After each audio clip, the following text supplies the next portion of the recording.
What up, what up, what up, what up, peace, silly listeners, what it is. Welcome to the podcast where we shoot the shit and we take our silliness seriously. The Professionally Silly Podcast. It's your audible boo thing, Amber Smiles Jones. And welcome to the podcast, man. We have a good time here. We likes to get chilly. So your DJ, hey, cousin, isn't here in this episode. Homeboy got a job. He got work to do. So show must go on, but he will be back. Don't you worry. We'll have some of his ridiculous antics and ideologies added to the episode in the future. Don't you worry about that. So I wanted to talk to you guys about something kind of personal in a way. This right here goes out to all of my quote unquote overthinkers. Okay. I am a huge overthinker, and it is so annoying and it's so time consuming to be an overthinker. It is exhausting. It's like also really frustrating about being an overthinker when people come to you with like, you're overthinking, stop doing that. Like, okay, if I could, I would. I don't want to do this.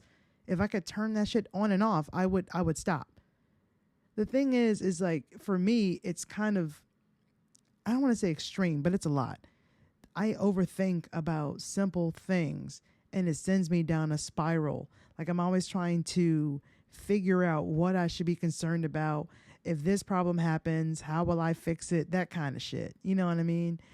Sometimes I'll overthink and I'll spiral about something that's not even important, or things that are super important, but I'm making it a bigger deal than it is. It doesn't even matter what the subject or the title or whatever it is, the topic. It's just my mind doesn't know when to stop. And then when I do that, I start to also like not trust myself, if that makes any sense. The overthinking itself leads to not trusting my own judgment, always thinking that I'm wrong or somebody else can do it better, or why would you want me to do this because I'm not, it leads to that as well.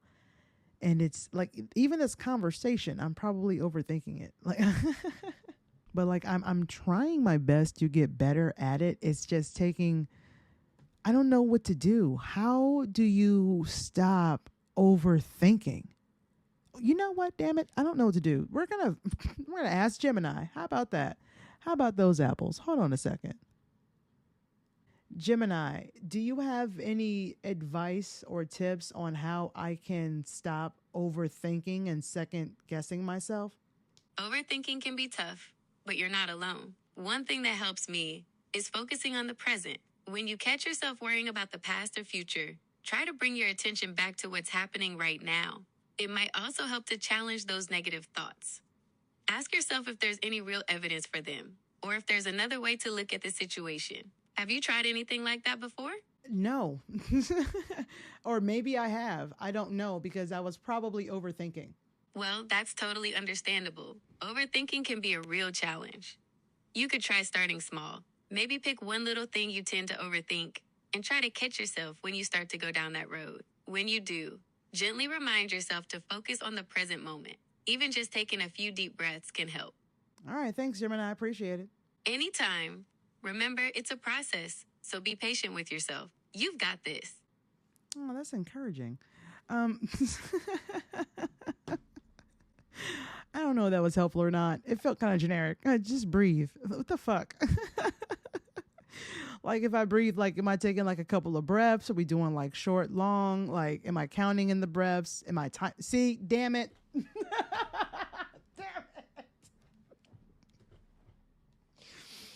I am overthinking about breathing. You know what? Let's go to the next thing.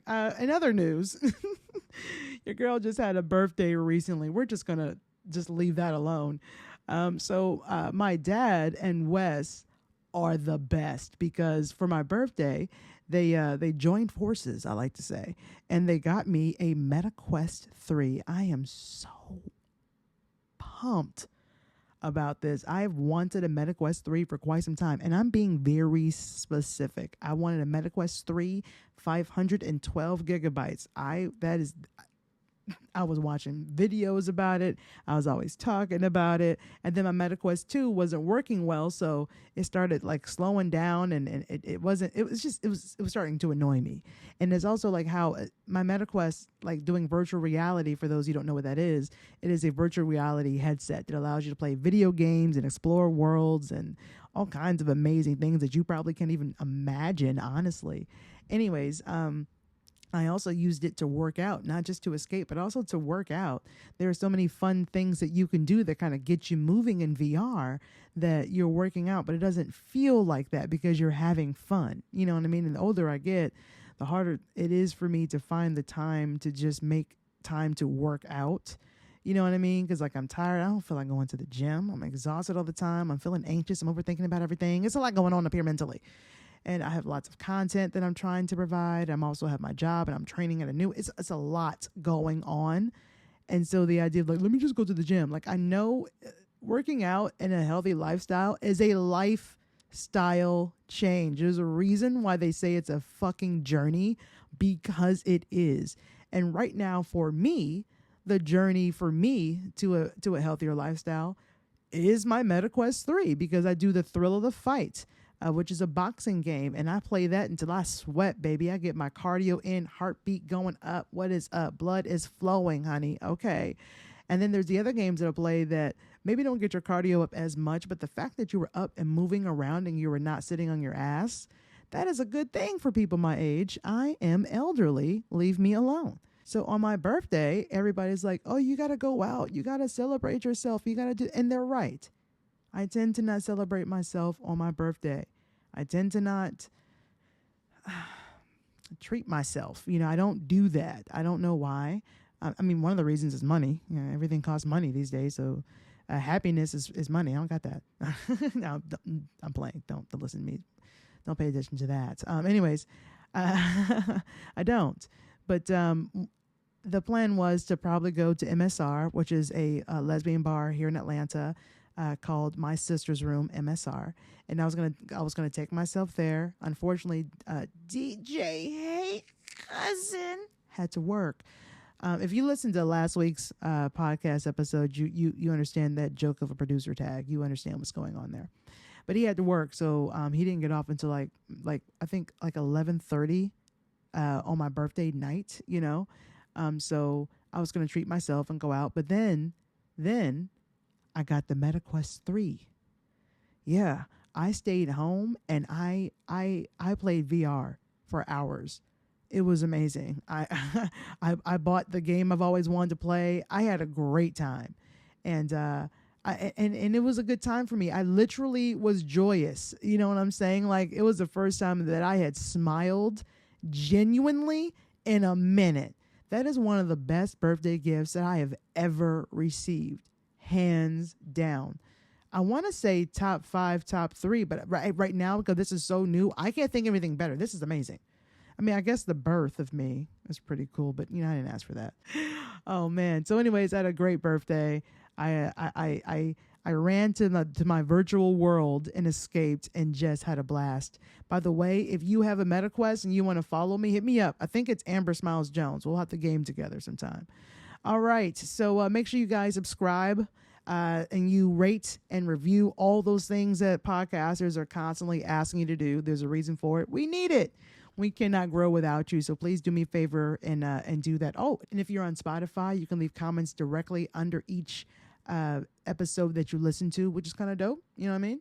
And if you're watching this on YouTube, click that thumbs up button, subscribe, comment down below, have a conversation. Let's have some fun. All right. So next up, we're going to go to our POC Excellence segment right here next on the Professionally Silly podcast. All right, so last week, if you were with us on the podcast, we actually found a posting on Instagram, and the page is at Essence of Black Culture. And let me tell you something about this particular page that I really enjoy about this post, is that last week I shared with you 4 women. We talked about Madam C.J. Walker, Rihanna, Cicely Tyson and Viola Davis. So why don't you go ahead and take a listen to that episode? You can see why I mentioned those four women in the same POC excellence segment. So meanwhile, there are actually a few more women that I would like to discuss, Black women, that were actually in the same post. So we're going to go ahead and do that every week until we get them all down. So the first woman that I want to mention about our then woman who has helped our now woman. Our first post is going to be about Diane Carroll, the first Black actress to star in a non-stereotypical lead role on television, winning a Golden Globe Award for Best Actress in a Television Series and becoming the first Black woman to earn an Emmy nomination in 1969. That is Diane Carroll. Now, who could she have inspired? Now, let's talk about this wonderful woman. We are going to go ahead and talk about Quinta Brunson. Now, I know her personally in my generation. She's a millennial. I love her. She started off as a content creator, especially on YouTube for BuzzFeed.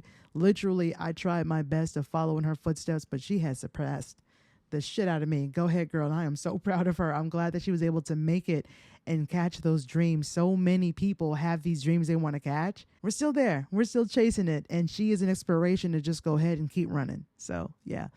Okay, for me. Okay, so Quinta Brunson, a trailblazing writer, producer, and actress who is the first Black woman to win an Outstanding Lead Actress in a Comedy at the Emmy Awards in over 40 years. That's amazing. So the two of these women have really set set a precedence to greatness, if you understand what I'm saying, creative greatness. And I'm very proud of both of them. This is like, this history is fire. Sorry, this herstory is fire. Let's go into the next one here. Okay, so let's talk about our then woman who has probably inspired our now woman. Once again, coming from the @Essence of Black Culture Instagram page. We're going to talk about Ella Fitzgerald, the first Black woman to win a Grammy and a Grammy Lifetime Achievement Award. And also, there's way more to her story. That would be an entire episode. Well, who did Ella Fitzgerald, who could she have inspired now? Who are they saying that she's similar to our now? Beyonce. I know. Give me a second. I know the Beehive is like, hell yeah. But those of you who are not huge Beyonce fans, let me read this. Beyonce, the most nominations and most wins by a female artist in Grammy history. They have both made Grammy history, and well earned, might I add.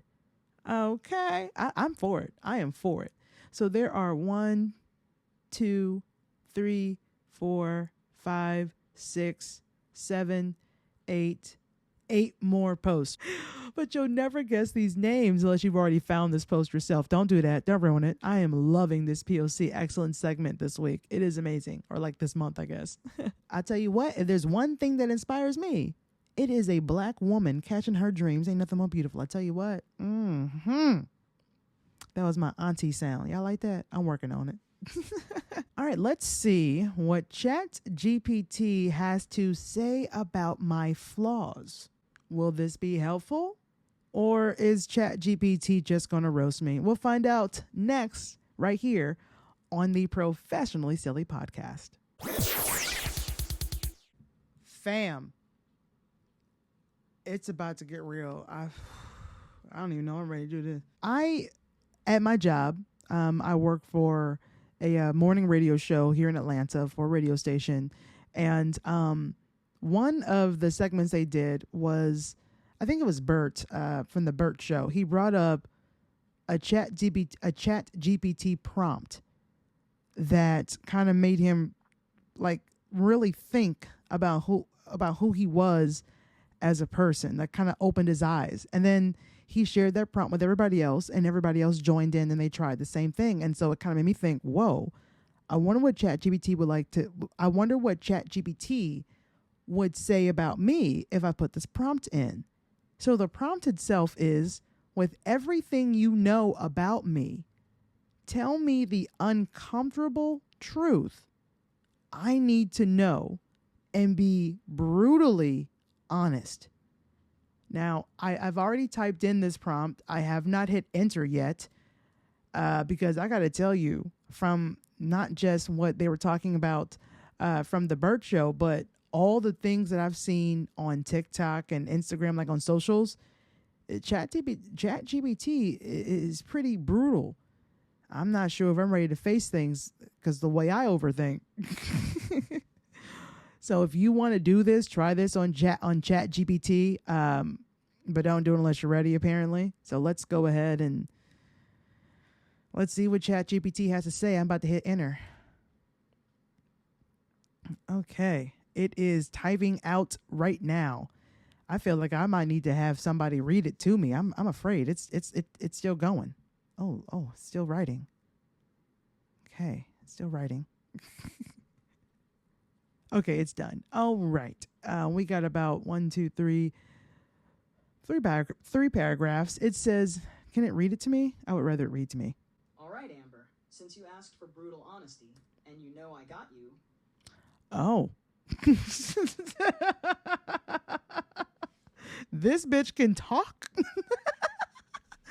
I don't even know if you guys could hear that. I am dying.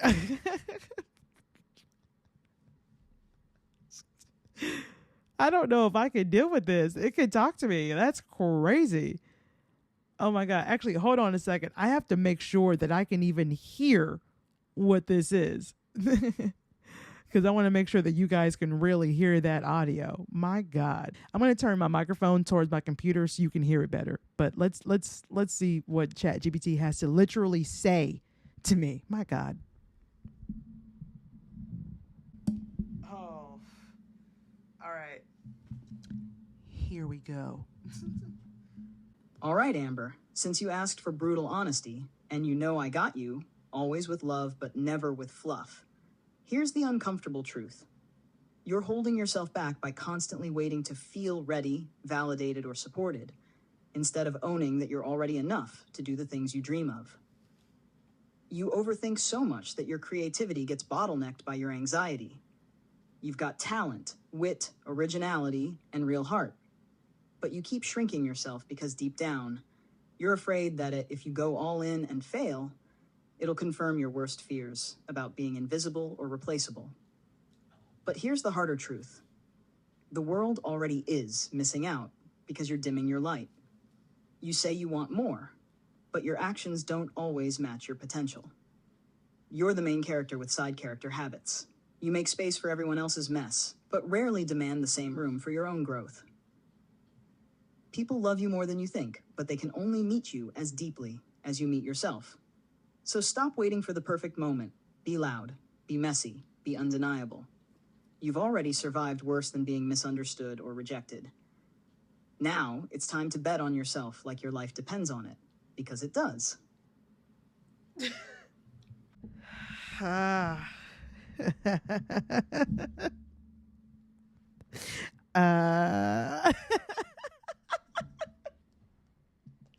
Yo, ChatGPT made me cry. Fuck you. I mean, dead on. Oh my God, we were just talking about overthinking in the beginning of this episode. That is so real. I was not ready to hear that. Honestly, wasn't. Damn. Well, honestly, maybe you should try this prompt because that kind of messed with my head a little bit. I mean, not mess with my head, but like it opened my eyes is what I should say. My eyes are a part of my head. So yeah, I guess. But damn, yeah. And honestly, that's what I'm doing right now with this new opportunity that I have at work. I'm not ready to talk about it right now because I literally am afraid to jinx it. But things have changed and I don't want to fuck up. And the moment I found out about this, I immediately put myself down, said I wasn't ready for it. I immediately said I wasn't able to do it. And it did fuck with me. I was overthinking everything to the point, like today, day 2 of training of what I need to do. I didn't do my best and I felt horrible about it and I beat myself up. And I was like, And the person who's training me is like, chill out, dude. It's day 2. I mean, I wasn't like freaking out, like, it wasn't like that. But the person who was training me could tell that I was kind of beating myself up mentally. You know what I mean? And they had to remind me a couple of times today, yo, it's day 2. It's fine. You're going to, you still have time. We still have the rest of this week. But yeah, anytime I get an opportunity to rise above, to do something more, to change, to be bigger, to be better, to be bolder, I always shrink myself down and talk myself out of it. Every fucking time. Every time. I like my podcast and my other content, for instance. I do the same thing. I don't shout it out as much. I have a Twitch. I never tell anybody about that. I've been meaning to say that for like a month. I have a Twitch. I just started it. My plan is to be doing some gameplay on there with my MetaQuest 3. I just got it, so I'm really excited about that. I have Cameo. I don't really talk about that because I feel like, am I really worth someone paying for a personalized video? Who the fuck am I? That too. You know what I'm saying? Like, I put myself down on everything. If I get an opportunity to really showcase something that I can do, I immediately think, oh, I can't get this. I won't get it. Why try? And then I don't. But when somebody else asks me or asks my advice or wants tips or something like that, I tell them to do exactly what I wish I would do. I give them the advice that I should be taking every time. I care more about the people around me than I do myself, and I don't know how to not do that. I don't know how to put me first. Damn, Chatgpt, you bastard. That was holy bitch. Let's move on to the next thing. Next. Porn or not on the Professionally Silly podcast. I need to run away from this right now and wash my face. Okay, bye. I found out recently, you guys know me, I'm always online looking for some interesting things to share with you guys. And the thing that I came across was Pornhub. Pornhub and many other adult sites in a lot of conservative states, they're banning porn in these states. Well, I won't say banning, but you have to prove that you are 18 and older by putting in your driver's license number, and I think like taking a photo of your driver's license. Like, it's a whole thing to prove that you're 18 and older. They say they're doing this to protect children from porn and adult content. I feel like that's the parents' job. I feel like as a red-blooded American, if I want to watch two people blow each other, I should be able to do that in privacy without the internet knowing who I am. Like, it's bad enough I got to worry about the dark web leaking my fucking search history. Now I have to put in my government ID information in there because I want to see two girls, one cup with like a big gulp. That's not fair, fam. By the way, I'm joking. I don't want to see that. I saw the first one. I do not want to see the sequel because, fam, if you are millennial, you know about two girls, one cup. You would hear the song. It would immediately make you feel like you had to vomit. It's going to test all of this. Oh my God. Oh, what is your gag reflex like? Because So let's see if I can get some more information about this from Gemini. Hey, Gemini, is it true that they're going to be banning adult websites in the state of Georgia and other conservative states in July? I couldn't find any information about that. It's possible that there may be some new legislation related to age verification for adult websites, but a total ban seems unlikely. She's right. Hey, Gemini, could you tell me more about that? In Georgia, there's a new law coming on July 1st, 2025, that requires adult websites to verify users' ages. This means you might need to show a government ID to access those sites. Other states are considering similar laws too.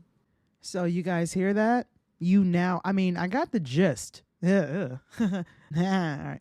Anyways, I got that idea pretty much. The gist of it is that you have to put in your government information to watch porn now in a lot of states. And that makes me sad. Now, I'm not really big on porn, if I'm being honest with you. I'm not saying I've never watched it. I'm not saying that I'm against it either. But what I am against is my government constantly telling me what I can and cannot do. We're supposed to be free. You know what I'm saying? And all the things that are happening, like the government, like y'all know I don't get political here, but I am sick and fucking tired of my government trying to police every fucking thing I do. They're policing my body. They're policing my beliefs, my ideologies. They're policing everything. They're policing freedom right now. Now they're getting rid of porn because I ain't gonna hold you. I am not putting in my government ID to watch porn. Even if I was like an addict, at this point, I'm just gonna go down to the sex shops. Sex shops are about to make some money. We're bringing back Starship. We're bringing back Pleasure Chest. We're bringing back all these dirty places. Spencer's Gifts. Well, they never sold porn, but they do have some dildos. I used to work there. But we're those businesses are going to make a resurgence most likely. But maybe not, because you can get sex toys on Amazon now too. So, well, but the sex shop, well, you can get porn on Amazon. Let me see. Can you get porn on, like, legit, like, just like porn on Amazon? I'm going to look that up. Hold on. Let me type that in. Amazon.com. I want to go to search, literally typing in porn. Yes. The first thing that pops up is Loving Blossom. Looks like some hentai stuff. And the thumbnail is a lot. Like the picture of it. The next one that pops up is Beautiful Sexy MILF 6-pack, randomly chosen in a clamshell box. And you can't see it. It won't let you click anything there. And then we've got Rated X. We've got Mope. We've got Minnie's First Time. Electra Lux. Like, they have like porny stuff. Okay. All right. Well, you can't get like hardcore porn on Amazon, but you can get porn adjacent stuff on Amazon. Oh, here's a book on Amazon. Your Brain on Porn. Internet Pornography and the Emerging Science of Addiction. Well, looks like our government's going to go ahead and take care of that. I'm sorry. There is a book here that is called Barbara's Beaver Hides in a Bush. What? Banned children's book for adults. That's what it says. And it is $9.99. You can look that up yourself. Google it right now. Barbara's Beaver Hides in a Bush. This is a children's book for adults. I am curious about this. Let me see here. I thought if I click some more photos on here, they would show me Barbara's Beaver, but I guess not. So for those of you who are going to be not able to have porn anymore without putting in your government ID, welcome to America, new America. Ain't it great? Again. It has been a emotional episode that I was not expecting. Kind of glad. DJ, hey, cousin. Missed this one because it was kind of personal. Between you and me. and you and me too. DJ, hey, cousin. When you're watching this later. So I want to go ahead and end this with some good news, maybe, perhaps for some of you. So this is coming from Instagram at Mouth Attack Instagram page. I have to slow that down for a second. Mouth Attack, everything spelled correctly. And they shared this about a week ago, and I just came across it. And it says here, there is definitely some good news for those of you who enjoy the drink Caprisun. Okay, let me go ahead and get into it. It says here, Caprisun is making waves this summer with a playful new release, a limited edition 15-inch juice pouch that's more than 3 times the size of its classic version. I said version. So check this out, guys. We're talking about an extra large Caprisun pouch. It's going to be big. Because, I feel like I remember seeing Caprisun come in another container other than a pouch when I was in LA. I feel like I saw it come in like little aluminum bottles, I feel like. Anyways, it goes on to say, just launched on June 16th, which was, last week. June 16th, to mark the first day of summer, this oversized fruit punch pouch is now available exclusively at Walmart for approximately $1.50 while supplies last. The jumbo pouch holds 20 ounces of juice and comes with an extra long yellow straw, making it a nostalgic throwback with the summer ready twist. Designed to celebrate the summer solstice, the drink is aimed at fans of all ages who remember squeezing down the original pouch during childhood and wishing it lasts longer. Caprisun's larger-than-life drink has quickly caught attention on social media, with fans calling it quote, a childhood dream come true, end quote. The brand hasn't announced whether the 15-inch pouch will return in the future, so a strictly limited run collector's item for now. All right, so right now it sounds like it's limited. Get it while you can if it's still around.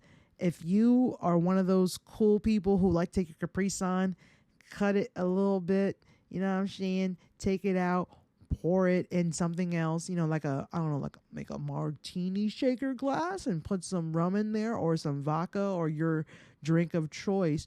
Putting it back into the Capri Sun pouch, getting a hair flattener, okay, turning that shit on, sealing it again, and enjoying yourself some booze in public. Well, now you can do that in a bigger way. So I thought we would end this podcast with that beautiful information for those of you who are Caprisun fans. Good luck. I hope you can find it. I feel like that now the pouch is larger. I feel like it's going to change how it tastes.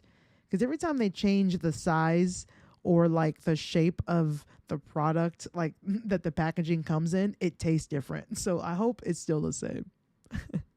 Well, if there's anything that you can take from this podcast episode, it's the government needs to chill the fuck out. It needs to calm the fuck down and stop telling me what to do all the goddamn time. That's what the government needs to do. If I want to watch porn, I should be able to do it privately like a true American. If I want to watch compilations all day, that is my choice. I shouldn't have to put in my government ID on there. I feel like if you do that and you're looking for a job, someone's going to find that like, they like voyeur porn. I can't hire them here. Like, you know what I mean? Like, that's, don't get me started. Anyways, professionally silly life rules, team porn. I don't know. I want choices. Fuck. That's all I'm saying. I just want choices. I want choices again. I want options again. Guys, shout out to the listeners because you guys are fucking titties. I love your faces, but most of all, I love the ears that are attached to them. Yes, I do. I love you so much. Mwah. Now, if you're watching this on YouTube, you just got to see me kiss through my hand heart. Yeah, I don't know how else to describe that. I made a heart with my hands and then watch the video. Make sure you guys are subscribing to this podcast, whatever platform that you're on. I'm on Amazon, Amazon Music, Spotify, Apple Podcasts, Radio Public, Podbean, all those things. Also, if you're listening to this audibly, know that this podcast is now available in video form on my YouTube channel, also called Professionally Silly. So you can watch all the crazy faces and mistakes and all the things that happen. Yay. Fun. Thank you guys so much for chilling with me every week. I hella appreciate it. Don't forget to subscribe, as I said. And also down below in the show notes is all of my information. If you want to check out my social medias, my most used are down in my Linktree link, including my Instagram, my TikTok, all those cool things, including also my email is down there as well. If you would like to email me, if you'd like to email me, have any advice or stories or things that you would like to share in the podcast, that is the best way to reach me. My P.O. box is also down below. If you want to send things and you want me to try them or you want to get my opinion on some things, that is also down below for that as well. And my Google Voice too. Text me. Leave me a message. You will make the podcast. You will. It doesn't matter what it's about. You'll make it. I am desperate. I had one listener email. Was it last week? And it was the best thing that ever happened to me. It was the best. I hope it happens again. Please, God, write me. Okay. Amber Smiles Jones, P.O. Box 533, Lovejoy, Georgia 30250. Down below in the show notes, once again, it's your Audible boot thing, Amber Smiles Jones. Thank you so much for listening to the Professionally Silly Station right here, where I take my silliness seriously. And I'll leave you with this. That was sexy, right? Yeah, that's never going to happen again. I'll leave you with this. Brushing our teeth is like the closest we'll ever come to cleaning our skeleton. Yeah. Until next time you decide to tune in, silly listeners, watch where you step, because there are pieces of shit everywhere and they love to spread their ignorance. Okay, bye.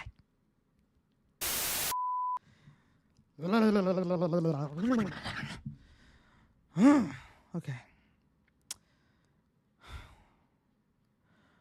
All right, let's hit record. It has been a okay, I want to make sure that was working. Also, now if you're listening to this audibly, know that the mic check 1 2, checking that mic. All right, mic's good. And if you're listening on Spotify, you can leave comments.